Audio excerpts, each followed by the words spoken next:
अस्सलाम वालेकुम व्यूअर, मैं हूं एहसान आलमानी। आज जो मैं पढ़ाने जा रहा हूं वो है union, intersection, difference, symmetric difference and complement of sets with Venn diagram.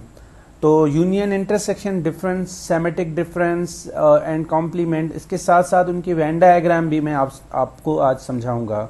Topic start करने से पहले मैं आप सबको ये कहूँगा कि मेरा चैनल सब्सक्राइब करें, लाइक करें, शेयर करें और उसके साथ साथ बेल आइकन को प्रेस कर दें ताकि जो मेरी न्यू वीडियो आए वो आसानी से आप लोगों तक पहुंच सके। Let start topic. तो सबसे पहले यूनियन। यूनियन का मकसद होता है किसी चीज़ों को मिला के रखना, कोई दो डिफरेंट चीज़ें हो या सेम हो उनको सबको कलेक्ट करके रखना। Let A and B sets, the union of the sets A and B denoted by A union B. X such that X belongs to A or X belongs to B. Example लेते हैं। If A equal to 1 to 3 and B equal to 3, 4 and 5, अगर इन दोनों की union करूं तो दोनों के element मिला के रखूंगा। तो यहाँ पे होगा 1, 2, 3, 4, 5। तो यूनियन का मकसद ये होता है कि दोनों को मिला के रखना।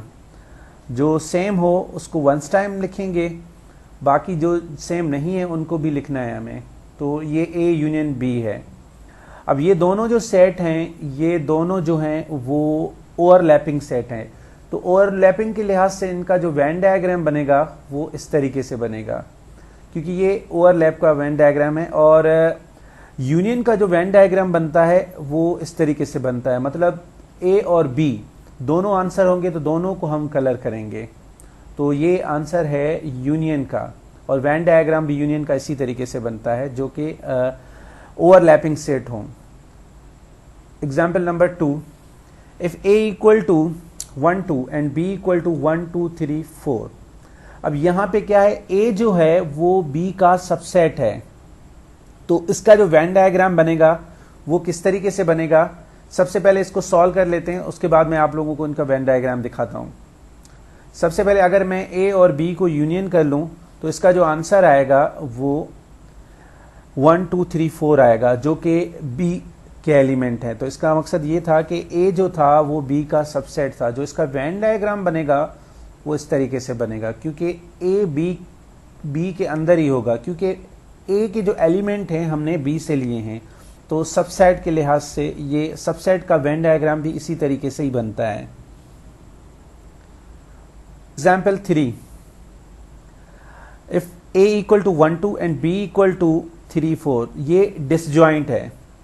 क्योंकि डिसजॉइंट सेट में क्या होता है, डिसजॉइंट सेट में ये होता है कि कोई भी एलिमेंट कॉमन नहीं होता। तो इस दोनों सेट्स में कोई भी एलिमेंट कॉमन नहीं है। तो अगर इनकी यूनियन करेंगे तो इन दोनों को मिला के ही हम रखेंगे। तो ए यूनियन बी का जो आंसर आएगा वो 1, 2, 3, 4 आएगा। और इसका जो वेन डायग्राम बनेगा वो इस तरीके से बनेगा। दोनों जो होंगे अलग होंगे, मगर दोनों का जो कलर होगा वो सेम होगा। मतलब ये दोनों ही आंसर होंगे, ए भी आंसर होगा और बी भी। तो ये डिसजॉइंट का वेन डायग्राम है। इसके बाद नेक्स्ट जो है वो इंटरसेक्शन है। इंटरसेक्शन का मकसद होता है कोई चीज कॉमन। अगर हमारे पास दो या दो से ज्यादा सेट हैं तो उनमें जो चीज कॉमन होगी वो हमारी इंटरसेक्शन कहलाएगी। The intersection of sets for two given sets is the set that contain all the element that are common to both sets. The symbol of intersection of set is this one. Now we take an example. First example है a equal to 1, 2, 3 and b equal to 3, 4, 5. तो ये दोनों जो हैं overlapping set हैं। Overlap का मकसद होता है कि दोनों में कोई ना कोई एलिमेंट कॉमन है। अगर दोनों को इंटरसेक्शन करें, मतलब a इंटरसेक्शन b करें, तो दोनों में जो कॉमन है वो 3 है। तो ए इंटरसेक्शन बी का जो आंसर आएगा वो 3 आएगा। तो इंटरसेक्शन में आंसर वो लिखते हैं जो कॉमन होता है। तो ये दोनों में जो कॉमन है वो 3 है, तो इसका आंसर आ गया। और इसका जो वेन डायग्राम बनेगा वो इस तरीके से बनेगा। मतलब जो चीज़ कॉमन होगी, जो देखें ये दोनों आपस में ओवरलैप कर रहे हैं, और जो चीज़ जो प्लेस ओवरलैप वाली है वो आपका इंटरसेक्शन शो कर रही है। मतलब यहाँ पे अगर मैं इनके एलिमेंट लिखूं तो ऐसे समझें ये ए है और ये बी है। अब ए के एलिमेंट लिखूं तो ये ए के एलिमेंट 1 है, ये 2 है और ये 3 है। उसी तरीके से अगर मैं बी के एलिमेंट लिखूं तो यहाँ पे 4 है और ये 5 है। 3 जो है वो दोनों में कॉमन है, तो ये शो कर रहा है इंटरसेक्शन को। ये वेन डायग्राम जो है वो इंटरसेक्शन का है। Note, if the intersection is empty then A and B are said to be disjoint। अगर दोनों का इंटरसेक्शन एम्प्टी हो तो उनको हम क्या कहते हैं? Disjoint set. एग्जाम्पल, अगर A के एलिमेंट 1 2 3 और B के एलिमेंट 4 5 है तो इट मीन दोनों के एलिमेंट डिफरेंट हैं और दोनों डिसजॉइंट हैं। डिसजॉइंट का जो मतलब होता है कि कोई भी इसमें एलिमेंट कॉमन ना हो। अगर दोनों की मैं इंटरसेक्शन ले लूं A इंटरसेक्शन B, तो कोई भी एलिमेंट कॉमन नहीं है, तो इसका मकसद, इसका जो आंसर आएगा वो नल सेट आएगा और इसका जो वेन डायग्राम बनेगा वो इस तरीके से बनेगा। और अगर दोनों सेट जो हैं वो डिसजॉइंट हैं और उनकी इंटरसेक्शन की जाए तो वहां से उनका जो आंसर आता है वो नल सेट आता है। नेक्स्ट एग्जाम्पल है, और ये एग्जाम्पल जो है वो सेट बिल्डर फॉर्म में है कि A equal to 2n and n belongs to n। n जो है ये कैपिटल N जो ये है ये नेचुरल नंबर को शो कर रहा है, और इसी तरीके से 3n such that n belongs to n, तो ये भी नेचुरल नंबर को शो कर रहा है और C वाला भी नेचुरल नंबर को शो कर रहा है। अगर इसको एज अ टैबुलर फॉर्म में लिखें तो कैसे लिखें? A के एलिमेंट कैसे आएंगे? तो देखें यहाँ पे है 2n, इसको आप लोगों को जहन में रखना है। अब ये 2n की बात करूं तो हमें पता है कि नेचुरल नंबर जो होते हैं वो 1 से स्टार्ट होते हैं, तो मैं n की जगह अगर 1 पुट करूंगा तो ये बन जाएगा 2 1 2, और उसी तरीके से मैं n की जगह 2 पुट करूं तो ये बन जाएगा 2 2 4, और उसी तरीके से अगर मैं 3 पुट करूं तो ये बन जाएगा 6। तो इसका मकसद ये हुआ कि ये इसी कंडीशन में इवन नंबर बनते जा रहे हैं, जो कि 2 4 6 8 10 और इसी तरीके से कंटिन्यूसली चलता जाएगा। तो A के जो एलिमेंट बनेंगे वो बनेंगे 2 4 6 8 एंड सो ऑन, जो इवन नंबर हैं। अब उसी तरीके से B को ले लेते हैं, B सेट को। अब B में क्या है? 3n, और अगेन यहाँ पे n बिलोंग्स कर रहा है नेचुरल नंबर को। अगर 3n के लिहाज के यहाँ पे रखूं, और नेचुरल नंबर स्टार्ट होते हैं 1 से, अगर 1 पुट करूं तो ये 3 1 3 आएगा। उसी तरीके से सेकंड में अगर 2 पुट करूं तो यहाँ जो आंसर आएगा वो 6 आएगा। और सिमिलरली अगर मैं 3 पुट करूं तो ये बन जाएगा 3 3 9, और इसी तरीके से ये कंटिन्यूसली चलते जाएंगे। ये जो होंगे ये मल्टीपल ऑफ 3 होंगे, मतलब 3 6 9 12 उसके बाद 15 एंड सो ऑन। तो इस तरीके से ये कंटिन्यूसली चलते जाएंगे। तो जो B के एलिमेंट होंगे वो होंगे 3 6 9 12 एंड सो ऑन। तो ये हुए B के एलिमेंट। सेम उसी तरीके से अगर मैं C वाला सेट ले लूं तो C जो है यहाँ पे 4n and n belongs to natural number. तो अगेन हम उसी तरीके से वैल्यू यहाँ पे भी पुट करते हैं। यहाँ पे 4n है और वी नो दैट कि नेचुरल नंबर स्टार्ट फ्रॉम 1। सबसे पहले 1 पुट करेंगे तो 4 1 4, और उसी तरीके से अगर 2 पुट करेंगे तो 2 4 8। मतलब यहाँ पे ऐसे समझें 1 है 2 है तो इसकी मल्टीप्लिकेशन बढ़ती जा रही है, तो ये ऐसे समझें मल्टीपल ऑफ 4 बनेंगे। और मल्टीपल ऑफ 4 किस तरीके से होते हैं? जैसे 4 है 8 है, उसके बाद 12 आएगा, 16 आएगा, 20 आएगा, तो ये होंगे मल्टीपल ऑफ 4, क्योंकि 4 1 से मल्टीप्लाई है, फिर 4 2 से, 4 3 से, इसी तरीके से इसके मल्टीपल भी बढ़ते जाएंगे।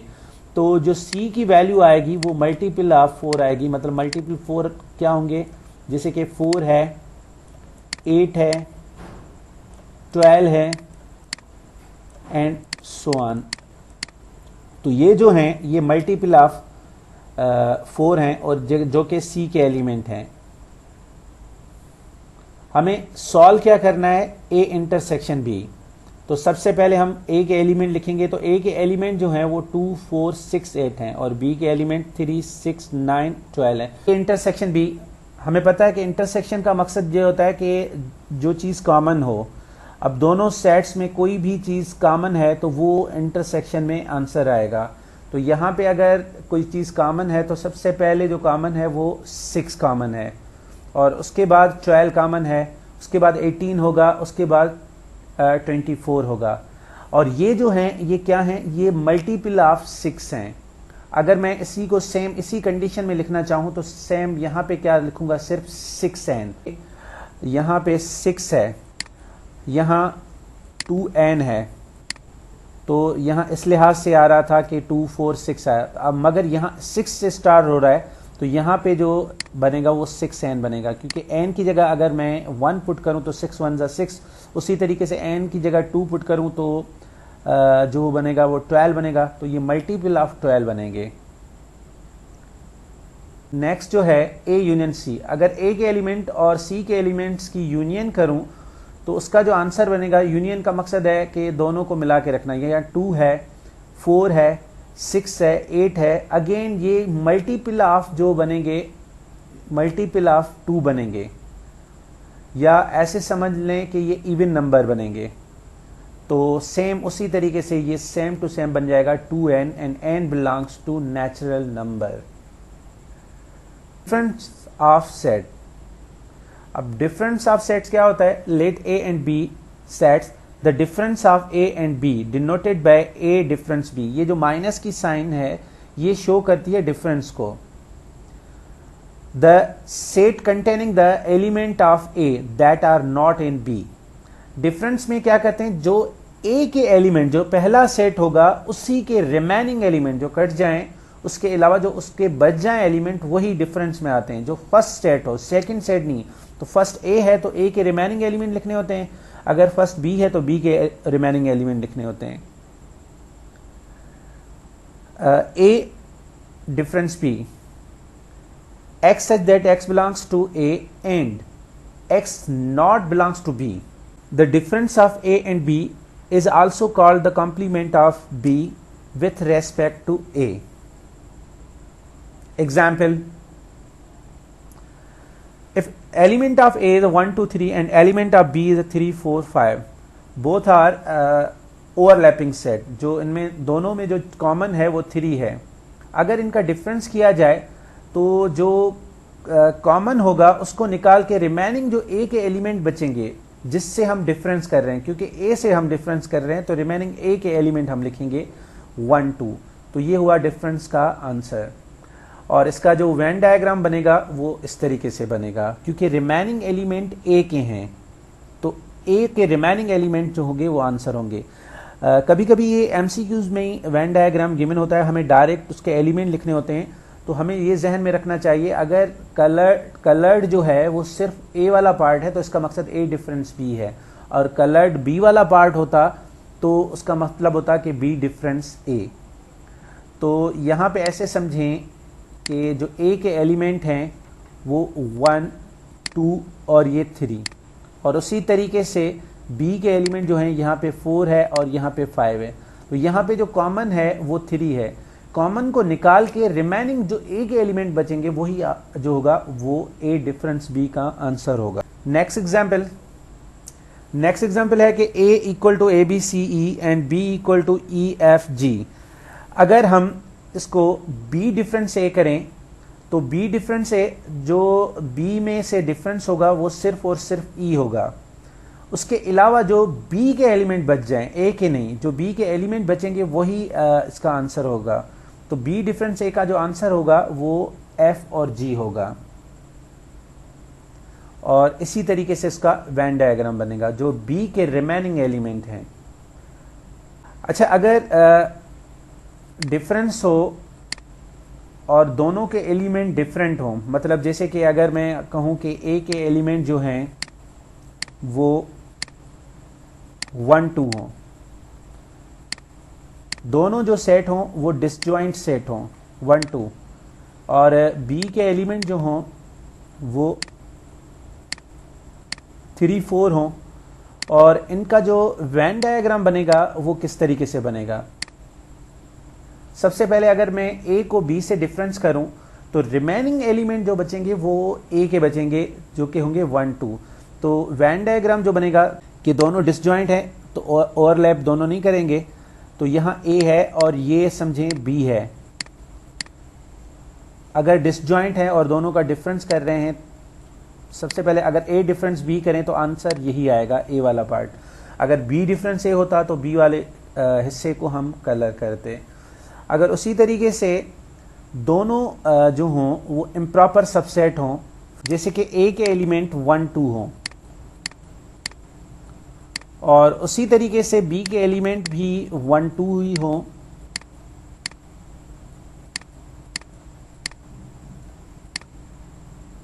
अगर मैं दोनों का डिफरेंस करूं, it mean A difference B करूं, तो यहां पे जो आंसर आएगा वो नल सेट आएगा। अब नल सेट क्यों? नेक्स्ट जो है वो है सेमेटिक डिफरेंस।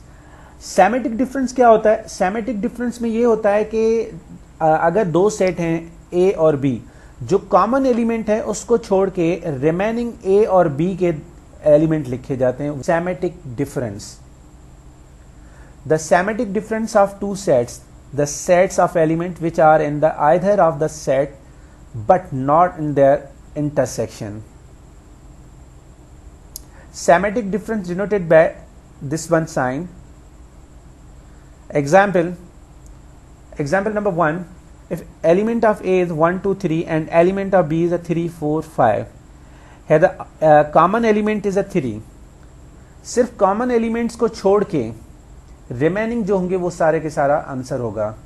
कॉमन एलिमेंट जो है 3 है, 3 को निकाल के बाकी जो बचेगा वो 1 2 और 4 5 बचेगा। तो सेमेटिक डिफरेंस का ये आंसर है। और इसका जो वेन डायग्राम बनेगा वो इस तरीके से बनेगा, मतलब सिर्फ और सिर्फ हमें क्या करना है, but not in their intersection, जो इसकी इंटरसेक्शन में हो उसको नहीं लिखना है, रिमेनिंग हमें पूरे को कलर करना है, मतलब रिमेनिंग हमारा पूरा आंसर होगा। तो इसको कहते हैं हम सेमेट्रिक डिफरेंस। जो है A equal to A B C and B equal to E F G, ये दोनों जो हैं ये हैं डिसजॉइंट सेट, और दोनों का अगर हम सेमेट्रिक डिफरेंस लें तो जो आंसर आएगा वो दोनों को मिला के ही रखना पड़ेगा, क्योंकि सेमेट्रिक डिफरेंस में सिर्फ जो कॉमन एलिमेंट है वो नहीं लिखा जाता, उसके अलावा जो भी एलिमेंट्स हैं वो लिखे जाते हैं। तो इसका जो आंसर आएगा वो ए बी सी ई एफ जी आएगा। अगर इसी को मैं यूनियन ही कर लूं तो भी आंसर सेम आएगा। तो डिसजॉइंट का सेमेटिक डिफरेंस या यूनियन सेम ही होता है, दोनों इक्वल होते हैं। इसकी दो कंडीशंस है, अगर ए सेमेटिक डिफरेंस बी हो तो वो इक्वल होता है A union B and difference A intersection B. मतलब अगर इनके एलिमेंट ले लें और इनको प्रूव करें तो आंसर दोनों के सेम आएंगे। A symmetric difference B equal to होता है A difference B and union B difference A के। The complement of set A is defined as a set that contains the elements present in the universal set but not in set A. For example, you have element of universal set is 2 4 6 8 10 and 12 and element of A is 4 6 8. Complement में हमें ये जहन में रखना है कि जो भी सेट होते हैं, जैसे कि A हो, B हो, C हो, जो भी सेट हो वो सारे के सारे यूनिवर्सल सेट के सबसेट हों, वो यूनिवर्सल सेट से लिए गए हों। अगर मैं ए कॉम्प्लीमेंट करूं तो ए कॉम्प्लीमेंट में क्या होता है, सिर्फ ए वाले एलिमेंट्स जो हैं छोड़ के रिमेनिंग यूनिवर्सल में जो भी एलिमेंट्स होंगे वो सब के सब रखेंगे हम। असल ये ट्रिक भी है, ऐसे समझें, एमसीक्यूज में ये ट्रिक्स काम आती हैं। अगर कॉम्प्लीमेंट की बात करें, जैसे ए कॉम्प्लीमेंट है तो ए कॉम्प्लीमेंट का मकसद ये है कि जो ए वाले एलिमेंट्स हैं उनको नहीं लिखना, उसके अलावा जो भी यूनिवर्सल सेट में एलिमेंट्स हों वो सब के सब लिखने होते हैं हमें। अब जैसे कि इसकी सॉल्यूशन कर लेते हैं। ए कॉम्प्लीमेंट का मकसद होता है यूनिवर्सल सेट डिफरेंस से, मतलब यूनिवर्सल सेट से ए के एलिमेंट डिफरेंस करने हैं। तो ए के एलिमेंट जो हैं वो 4, 6, 8 हैं और इसका जो आंसर आएगा वो आएगा 2, 10 एंड 12। नंबर 2, अगर ए के एलिमेंट 1, 2, 3, 4 हों एंड यूनिवर्सल सेट के एलिमेंट जो हों वो 1 से लेकर 8 तक हों और ए कॉम्प्लीमेंट करना हो, तो बिल्कुल आसानी से आप अब बता सकते हैं कि ए के एलिमेंट जो हैं वो 1, 2, 3, 4 वो निकाल के रिमेनिंग जो होंगे वो आंसर आ जाएंगे 5, 6, 7, 8। If two set A and B are subset of universal set U, then A and B are called existing sets if A union B equal to universal set। अब existing set क्या होता है? A और B जो हैं वो दोनों subset होने चाहिए किसके? यूनिवर्सल सेट के। अगर उन दोनों की यूनियन की जाए तो आंसर जो आना चाहिए वो यूनिवर्सल सेट आना चाहिए। जैसे अगर दोनों का यूनियन कर लूं तो इसका जो आंसर आएगा वो 1, 2, 3, 4, 5, 6 आएगा और 1, 2, 3, 4, 5, 6 जो है वो एलिमेंट ऑफ यूनिवर्सल सेट हैं। A union B equal to universal set. Next जो है वो है cell. If two set A and B non empty subset of universal set then A and B are called set if they are disjoint as well as exhaustive sets. अब cell क्या होता है? Cell में ये होता है कि जो ए और बी हों वो दोनों सबसेट हों किसके? यूनिवर्सल सेट के और नॉन एम्प्टी सेट हों। अगर उन दोनों की इंटरसेक्शन करें तो आंसर जो आए वो नल सेट आए और उसके साथ साथ वो एग्जिस्टिव सेट भी हो। एग्जिस्टिव सेट में क्या होता है? अगर दोनों को यूनियन किया जाए तो दोबारा हमें यूनिवर्सल सेट मिले। एग्जाम्पल, जैसे यूनिवर्सल सेट के element A B C D E F हैं और ए के element A B C D है, जो कि ए वो है जो है वो सबसेट ऑफ यूनिवर्सल सेट है और उसी तरीके से बी भी जो है वो सबसेट ऑफ यूनिवर्सल सेट है। अगर दोनों को इंटरसेक्ट करें तो इसका जो आंसर आएगा वो नल सेट आएगा और अगर दोनों की यूनियन करूं तो इसका जो आंसर आएगा वो यूनिवर्सल सेट ही आएगा। वो कैसे? अगर ए और बी के एलिमेंट में यूनियन करूं तो आंसर क्या आएगा? ए बी सी डी और ई और एफ जो कि बिलोंग कर रहे हैं यूनिवर्सल सेट से। कॉम्प्लीमेंट ऑफ सेट के कुछ एग्जाम्पल्स हैं।